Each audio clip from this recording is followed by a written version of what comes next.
Dictation start होगी 5 second बाद।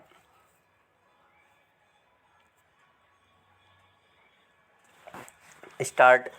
अध्यक्ष महोदय, मैं कृषि मंत्रालय की मांगों का समर्थन करती हूँ। इसके साथ ही मैं यह भी कहना चाहती हूँ कि सदन के सदस्यों को बोलने में बहुत कठिनाई होती है। कई माननीय सदस्य 4 बार बोल चुके हैं। अब अगर किसी महिला को मौका मिला है तो उनको सहानुभूति होनी चाहिए। पैरा। मैं कहना चाहती हूँ कि मैं किसान की लड़की हूँ और खेती करने वाले घर में महिलाएं बहुत काम करती हैं, इसलिए उनको खेती का अच्छा अनुभव होता है। हमारे देश में कम से कम वही होना चाहिए। कम खेती करने वाले घरों में महिलाएं ज़्यादा काम करती हैं, उनको हर सुविधा होनी चाहिए। हमारे मध्य प्रदेश में इस वर्ष पानी बहुत कम बरसा है। वर्षा बहुत कम हुई है।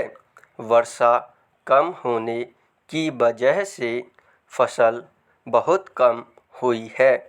इसलिए मेरी प्रार्थना है कि किसानों को इस वर्ष का लगान माफ़ कर दिया जाना चाहिए। उनसे इस वर्ष लगान बिल्कुल नहीं लिया जाना चाहिए। वहाँ पर किसान ने अगर 5 मन बीज डाला था तो मुश्किल से 10 मन गेहूँ ही हुआ होगा। किसान रो रहे हैं, उनको कोई सुविधा नहीं है, इसलिए उनका इस वर्ष का लगान माफ़ कर दिया जाना चाहिए। पैरा।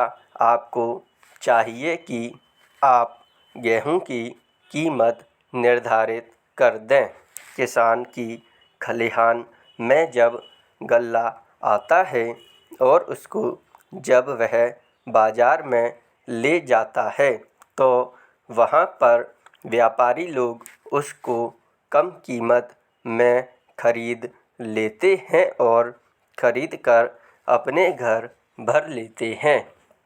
बाद में जब जनवरी फरवरी का महीना आता है उस समय उसको दुगने या उससे भी अधिक दामों पर बेचते हैं। जनवरी फरवरी से पहले वे गल्ला घरों से निकालते ही नहीं हैं। किसानों को व्यापारी लोग कम दाम देकर चूसते हैं। किसानों के घर में कुछ नहीं बचता है। इसलिए हमारे कृषि मंत्री जी को सोचना चाहिए कि फसल आने के पहले वह दाम निर्धारित कर दें। फरवरी मार्च में दाम निर्धारित कर दें ताकि किसान का गल्ला कम दामों में ना बिकने पाए। अन्न की समस्या आज बहुत नहीं है। आज लोगों को बहुत कष्टों का सामना करना पड़ रहा है क्योंकि सरकार किसानों से संबंधित कार्यों को समय पर नहीं निपटाती है। समय रहते किसान की उन्नति और खेती के सुंदर विकास के संबंध में मैंने बहुत सी बातें की। पैरा। अध्यक्ष महोदय, राजस्थान में जनता को बड़ी कठिनाई है। वहाँ सूखा पड़ा हुआ है, मवेशी मर रहे हैं। ऐसे जो स्थान हैं वहाँ आपको कदम उठाने चाहिए। वहाँ लोगों को तथा मवेशियों को खाने के लिए देना चाहिए, उनकी सहायता करनी चाहिए।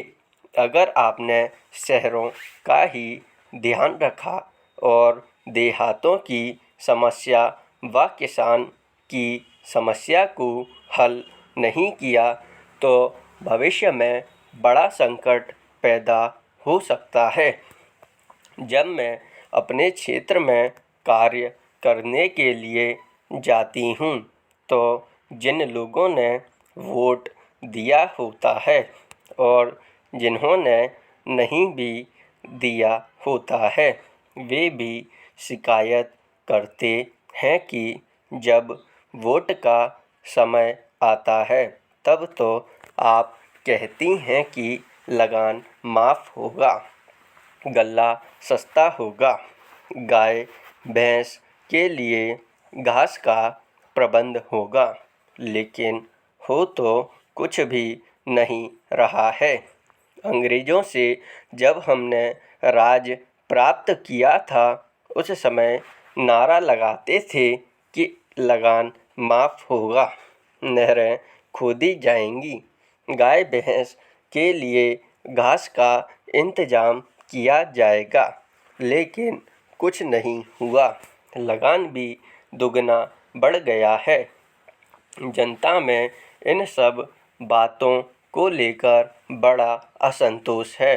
पैरा हमारे मंत्री महोदय जब जिले का या प्रांत का दौरा करने जाते हैं तो रेस्ट हाउस में जाकर ठहरते हैं। देहातों में जाएं तो उनको असली हालत का पता चले, लेकिन वे तो रेस्ट हाउस में जाकर ठहरते हैं ताकि कहीं उनको लू ना लग जाए।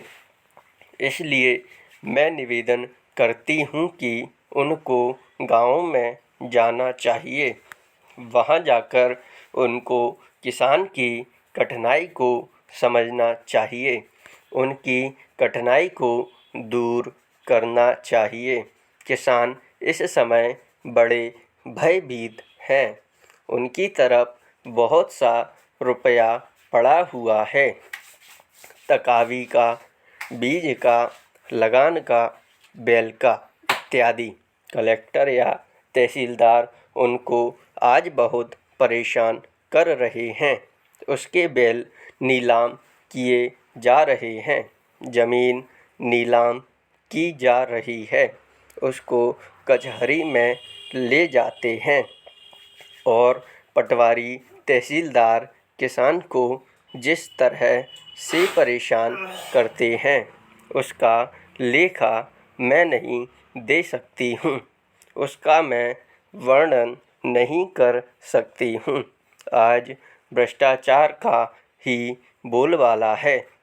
जब तक 500 रुपये या 300 रुपये या 200 रुपया लेखपाल को या पटवारी को ना मिले तब तक खाते में से नंबर वे लोग नहीं निकालते हैं।